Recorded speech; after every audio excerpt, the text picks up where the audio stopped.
Hi friends, പുതിയൊരു വീഡിയോയിലേക്ക് എല്ലാവർക്കും സ്വാഗതം. ഇന്ന് നമ്മളിവിടെ ചെയ്യുന്നത് വെൽഡിങ്ങിൻ്റെ സ്ട്രക്ചറും അതുപോലെയുള്ള മറ്റ് കാര്യങ്ങളൊക്കെ ഡിസൈൻ ചെയ്യാൻ വേണ്ടി വളരെ എളുപ്പത്തിൽ ചെയ്യാൻ കഴിയുന്ന ഒരു ആപ്ലിക്കേഷൻ അല്ലെങ്കിൽ ഒരു സോഫ്റ്റ്വെയറിൽ നമുക്ക് 3D മോഡലിംഗ് ചെയ്യുന്നതിനെ കുറിച്ചുള്ളതാണ്. നമ്മളിവിടെ ഉപയോഗിക്കുന്നത് ഓൺ ഷേപ്പ് എന്നുള്ള ഒരു സോഫ്റ്റ്വെയറാണ്. ഇതിൻ്റെ മറ്റുള്ള കാര്യങ്ങളൊക്കെ നമുക്ക് അടുത്ത വീഡിയോയിൽ കാണാം.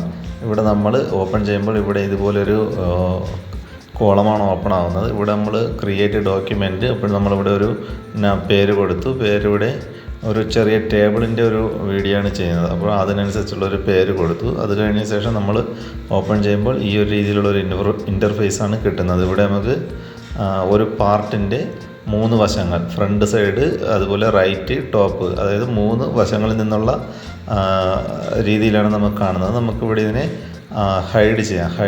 ഇവിടെ ഈ ഒരു കണ്ണ് കണക്കുള്ള സിമ്പിൾ ഹൈഡ് ചെയ്ത് കഴിഞ്ഞാൽ നമുക്കിവിടെ വർക്ക് ചെയ്യാൻ കുറച്ച് ഈസി ആയിരിക്കും. അത് കഴിഞ്ഞ് നമുക്കിവിടെയാണ് സ്കെച്ച് ചെയ്യാനുള്ളത്. അപ്പോൾ സ്കെച്ച് ചെയ്യുന്നതിന് മുമ്പ് നമ്മൾ ഏത് ഭാഗത്താണോ ഡ്രോയിങ് ചെയ്യാനുള്ളത് ആ ഒരു പ്ലെയിൻ സെലക്ട് ചെയ്യുക. അതിനുശേഷം ഇവിടെ നമുക്കൊരു ഓറിയൻറ്റേഷൻ ക്ലിയർ ചെയ്യുന്ന ഒരു സ്വിച്ച് ഉണ്ട്.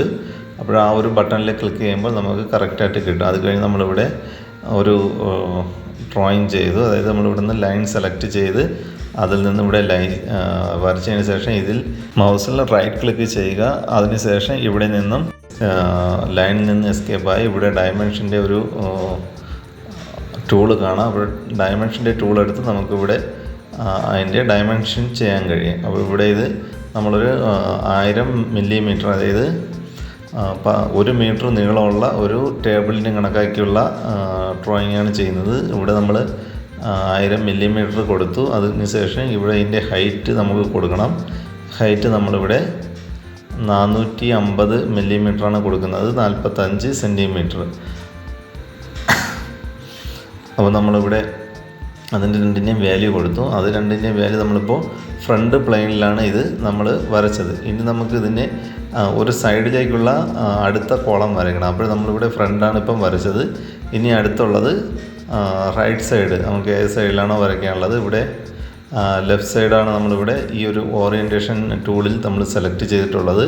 അത് കഴിഞ്ഞിട്ട് നമുക്കിവിടെ ഇപ്പോൾ ഫ്രണ്ട് പ്ലെയിനിലാണ് നമ്മൾ വരച്ചത്. അപ്പോൾ നമ്മൾ ഫ്രണ്ട് പ്ലെയിനല്ല, ഇനി റൈറ്റ് പ്ലെയിനാണ് സെലക്ട് ചെയ്യാനുള്ളത്. അപ്പോൾ റൈറ്റ് പ്ലെയിൻ സെലക്ട് ചെയ്തതിന് ശേഷം ഇവിടെ നിന്ന് ഈ ഒരു സ്കെച്ച് സെലക്ട് ചെയ്യുക. അതിനുശേഷം വീണ്ടും നമ്മൾ നേരത്തെ ചെയ്തതുപോലെ തന്നെ ഈ ഒരു ലൈൻ ടൂൾ ഇവിടെ നിന്ന് സെലക്ട് ചെയ്ത് ലൈന് വരയ്ക്കുക. വളരെ ഈസി ആയിട്ട് ചെയ്യാൻ കഴിയും. ഇതൊരു ഫ്രീ സോഫ്റ്റ്വെയറാണ്. നമ്മൾ ഫോണിൽ ഇത് ഇൻസ്റ്റാൾ ചെയ്യേണ്ട ആവശ്യമൊന്നുമില്ല.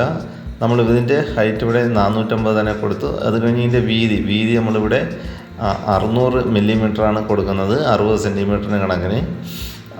അപ്പോൾ ഈ ഒരു സോഫ്റ്റ്വെയർ അതാണ്. നമുക്ക് ക്ലൗഡ് കണക്കാണ്, അതായത് ഇൻ്റർനെറ്റ് വഴി നമുക്ക് ഉപയോഗിക്കാൻ കഴിയും. അതുപോലെ തന്നെ മൊബൈലിൽ ഇതിൻ്റെ ആപ്ലിക്കേഷൻ ഡൗൺലോഡ് ചെയ്യാൻ കഴിയും. നമുക്ക് അതിനെക്കുറിച്ച് അടുത്തൊരു വീഡിയോയിൽ നമ്മൾ അതിനെക്കുറിച്ചുള്ള ഡീറ്റെയിൽ ആയിട്ടുള്ള കാര്യങ്ങളെല്ലാം പറയുന്നതാണ്. ഇനി നമുക്ക് വരയ്ക്കാനുള്ളത് ഇതിൻ്റെ ഫ്രണ്ട് സൈഡിൽ ഇത്രയും ദൂരത്തോട്ടാണ്. അപ്പോൾ നമ്മൾ അടുത്തൊരു പ്ലെയിൻ എടുക്കണം. പ്ലെയിൻ എന്ന് പറയുമ്പോൾ നമുക്ക് വരയ്ക്കാനുള്ള ഒരു പ്രതലം, ആ ഒരു പ്രതലമാണ് നമ്മളിവിടെ ഉണ്ടാക്കുന്നത്. അപ്പോൾ അതിനു വേണ്ടി നമ്മളിവിടെ ഒരു പ്ലെയിൻ സെലക്ട് ചെയ്തതിന് ശേഷം നമ്മളിവിടെ നേരത്തെ ഫ്രണ്ട് പ്ലെയിനാണ് നമ്മളെടുത്തത്. അപ്പോൾ ആ ഫ്രണ്ട് പ്ലെയിൻ ഇവിടെ സെലക്ട് ചെയ്തതിന് ശേഷം അതിന് പാരലായിട്ട്, അതിന് സമാന്തരമായിട്ട് അടുത്തൊരു പ്രതലം ഉണ്ടാക്കുകയാണ്. നമ്മൾ ഇവിടെയാണ് അടുത്ത ഡ്രോയിങ് വരയ്ക്കാനുള്ളത്. അപ്പോൾ അവിടെ ക്ലിക്ക് ചെയ്യുക. അപ്പോഴിവിടെ ഈ ഒരു രീതിയിലൊരു പുതിയ പ്ലെയിന് ക്രിയേറ്റ് ആവും. അപ്പോൾ അത് കഴിഞ്ഞതിന് ശേഷം ആ പ്ലെയിനിൽ നമ്മൾ അടുത്തൊരു സ്കെച്ച് എടുക്കുക. സ്കെച്ച് എടുത്തതിന് ശേഷം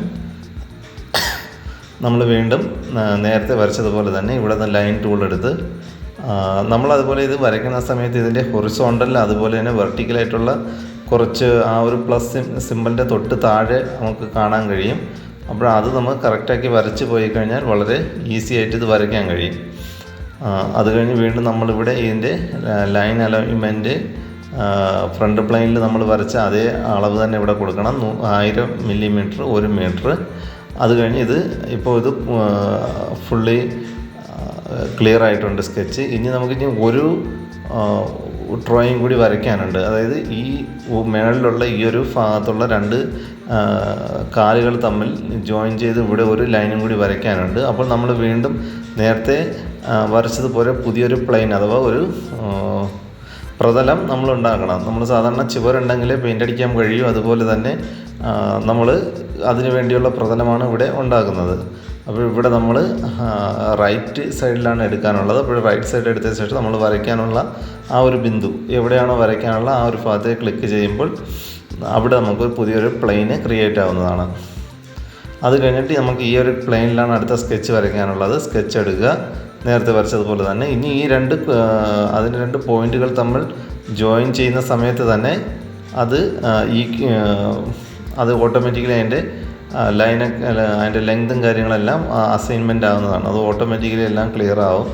അത് കഴിഞ്ഞ് നമ്മൾ ഇത്രയും വരച്ച് അത് കഴിഞ്ഞ് ഈ പ്ലെയിൻ നമ്മൾ ഹൈഡ് ചെയ്യുക. ഹൈഡ് ചെയ്യുമ്പോൾ നമുക്ക് ഡ്രോയിങ് വൃത്തിയായിട്ട് കാണാൻ കഴിയും. നമ്മളിവിടെ ഈ ഒരു കണ്ണിൻ്റെ സിമ്പലിൽ ക്ലിക്ക് ചെയ്യുമ്പോൾ ആ ഒരു കൊത്ത് അതുപോലെയുള്ള അതിലുള്ള നമുക്ക് വേണ്ടാത്ത എന്തുണ്ടെങ്കിലും നമുക്കിതുപോലെ സ്കെച്ച് ഉൾപ്പെടെയുള്ള എല്ലാം നമുക്കിതുപോലെ ഹൈഡ് ചെയ്ത് വയ്ക്കാൻ കഴിയും.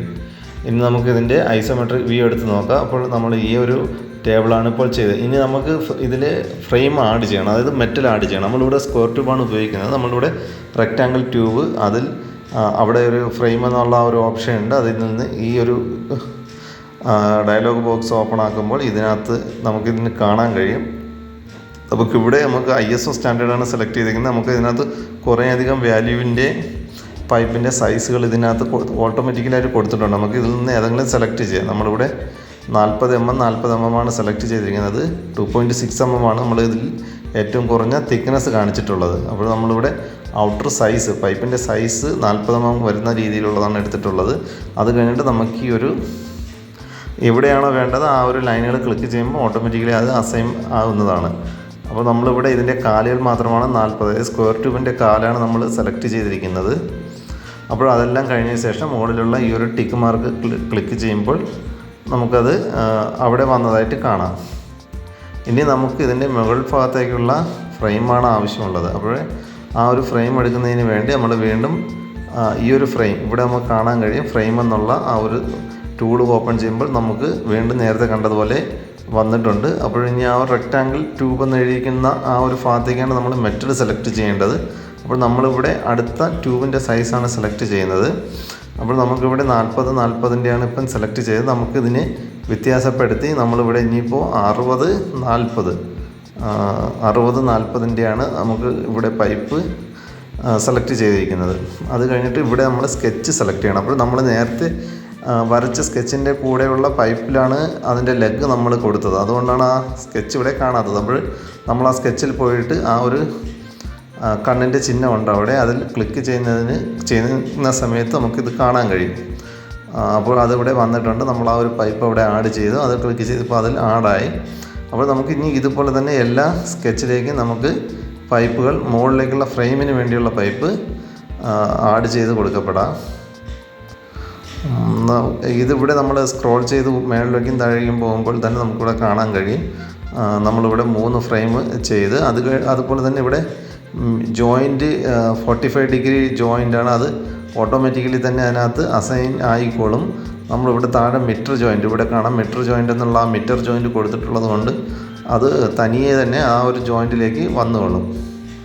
അത് കഴിഞ്ഞ് നമ്മൾ ഈ 4 ഫ്രെയിം ഇവിടെ അസൈൻ ചെയ്ത് ഇപ്പോൾ നമുക്ക് കറക്റ്റായിട്ടുള്ള ആ ഒരു ഫ്രെയിമും അതുപോലെ തന്നെ കാലുകളും നമുക്ക് കുറേ അധികം കാര്യങ്ങൾ ടേബിള് അല്ലെങ്കിൽ അതുപോലുള്ള കാര്യങ്ങളെല്ലാം ഇതുപോലെ ഡിസൈൻ ചെയ്ത് നോക്കാൻ കഴിയും. നമ്മൾ എസ്റ്റിമേഷൻ എടുക്കുന്നതിന് വേണ്ടി അല്ലെങ്കിൽ അതിൻ്റെ ഒരു 3D മോഡൽ കാണുന്നതിന് വേണ്ടിയൊക്കെ നമുക്ക് വളരെ ഈസി ആയിട്ട് പല കാര്യങ്ങളും പല രീതിയിലുള്ള സാധനം നമുക്കിതുപോലെ ഡ്രോയിങ് ഉണ്ടാക്കി ചെയ്ത് നോക്കാൻ കഴിയും. അപ്പോൾ അതിനു വേണ്ടി ഉള്ളൊരു വീഡിയോ ആണ് ഇത് ചെയ്തത്. നമുക്ക് അതുപോലെ തന്നെ ഇതിൻ്റെ എഡിറ്റ് ചെയ്യാൻ കഴിയും. നമ്മളിപ്പോൾ 60-40 പൈപ്പാണ് എടുത്തത്. അപ്പോൾ ഇതിൻ്റെ അലൈൻമെൻറ്റ്, അതായത് 60 മേൽഭാഗത്തേക്ക് വേണോ അല്ലെങ്കിൽ വെർട്ടിക്കലായിട്ടുള്ള ഭാഗത്ത് 60 mm വേണോ, ആ ഒരു രീതിയിൽ നമുക്കിതിനെ അഡ്ജസ്റ്റ്മെൻറ്റ് ചെയ്യാൻ കഴിയും. ഇവിടെ ഈ ആംഗിൾ കൊടുക്കുമ്പോൾ അത് കാണാൻ കഴിയും. അപ്പോൾ നമുക്കിവിടെ കാണാം ഇതിപ്പോൾ 40ൻ്റെ ഫ്രെയിം 60ൻ്റെ ഹൈറ്റിലുമാണ് ഇപ്പോൾ ആ പൈപ്പ് വന്നിട്ടുള്ളത്. ഇപ്പോൾ നമുക്കിവിടെ കാണാൻ കഴിയും ഇനി ഈ പൈപ്പിനെ ഇവിടെ നിന്ന് കട്ട് ചെയ്യേണ്ടതായിട്ട് ഉണ്ട്. അപ്പോൾ വീണ്ടും ആ ഒരു ഫ്രെയിമിൽ അവിടുത്തെ ആരോ ക്ലിക്ക് ചെയ്യുമ്പോൾ ഇവിടെ ട്രിം എന്ന് പറയുന്നുള്ള ഒരു ഓപ്ഷൻ വന്നിട്ടുണ്ട്. അപ്പോൾ ഈ ട്രിം കൊടുത്തു കഴിഞ്ഞാൽ നമുക്ക് ഈ ഒരു പൈപ്പ് മുഴുവനും ആ ഒരു ഭാഗം വെച്ച് കട്ട് ചെയ്ത് മാറ്റാൻ കഴിയും. അപ്പോൾ നമ്മളിവിടെ ട്രിം എൻറ്റിറ്റി ഏതൊക്കെയാണ് വേണ്ടത് എന്നുള്ളത് സെലക്ട് ചെയ്ത് 4 കാലിനെയാണ് നമുക്ക് കട്ട് ചെയ്യാനുള്ളത്. ഇനി ഏത് ഫേസ് വെച്ചാണ് കട്ട് ചെയ്യാനുള്ളത്. അപ്പോൾ നമുക്ക് ഏതെങ്കിലും ഒരു ഫേസ് സെലക്ട് ചെയ്ത് കൊടുത്താൽ മതി. ആ ഒരു ഫേസിന് അലൈൻമെൻ്റ് ആയിട്ടുള്ള എല്ലാ ഭാഗത്തേക്കുള്ള പൈപ്പുകളും ആ ഒരു അളവിന് കട്ടാകും. ഇവിടെ നമ്മൾ ടിക്ക് ചെയ്ത ശേഷം നമുക്കിനി ഇവിടെ കാണാം, ഇവിടെ കറക്റ്റ് ആ ഒരു ഭാഗത്തേക്ക് കട്ടായി മാറിയിട്ടുണ്ട്. ഇനി നമുക്ക് ഇതിൽ തന്നെ കുറച്ച് ഡ്രോയിങ്ങുകളുടെ ആ ഒരു ലൈനുകളെല്ലാം ഇതിൽ കാണാൻ കഴിയും സ്കെച്ചിൻ്റെ. അപ്പോൾ നമുക്ക് അതിനെല്ലാം ഹൈഡ് ചെയ്യാം. ഇവിടെ ആവശ്യമുള്ള സമയത്ത് നമുക്ക് വ്യൂ എടുക്കാനും കഴിയും, അതുപോലെ ഹൈഡ് ചെയ്ത് വെക്കാനും കഴിയും. അപ്പോൾ ഹൈഡ് ചെയ്യുമ്പോൾ നമുക്ക് വ്യക്തമായിട്ട് കാണാൻ കഴിയും. ഇതുപോലെ ഡിസൈനുമായി ബന്ധപ്പെട്ടിട്ടുള്ള വീഡിയോകളാണ് നമ്മൾ തുടർന്ന് ചെയ്യാൻ വേണ്ടി ഉദ്ദേശിക്കുന്നത്. അപ്പോൾ ഈ സോഫ്റ്റ്വെയറും അതുമായി ബന്ധപ്പെട്ടിട്ടുള്ള കാര്യങ്ങളുമെല്ലാം അടുത്ത വീഡിയോയിലേക്ക് നമ്മൾ പറയുന്നതായിരിക്കും.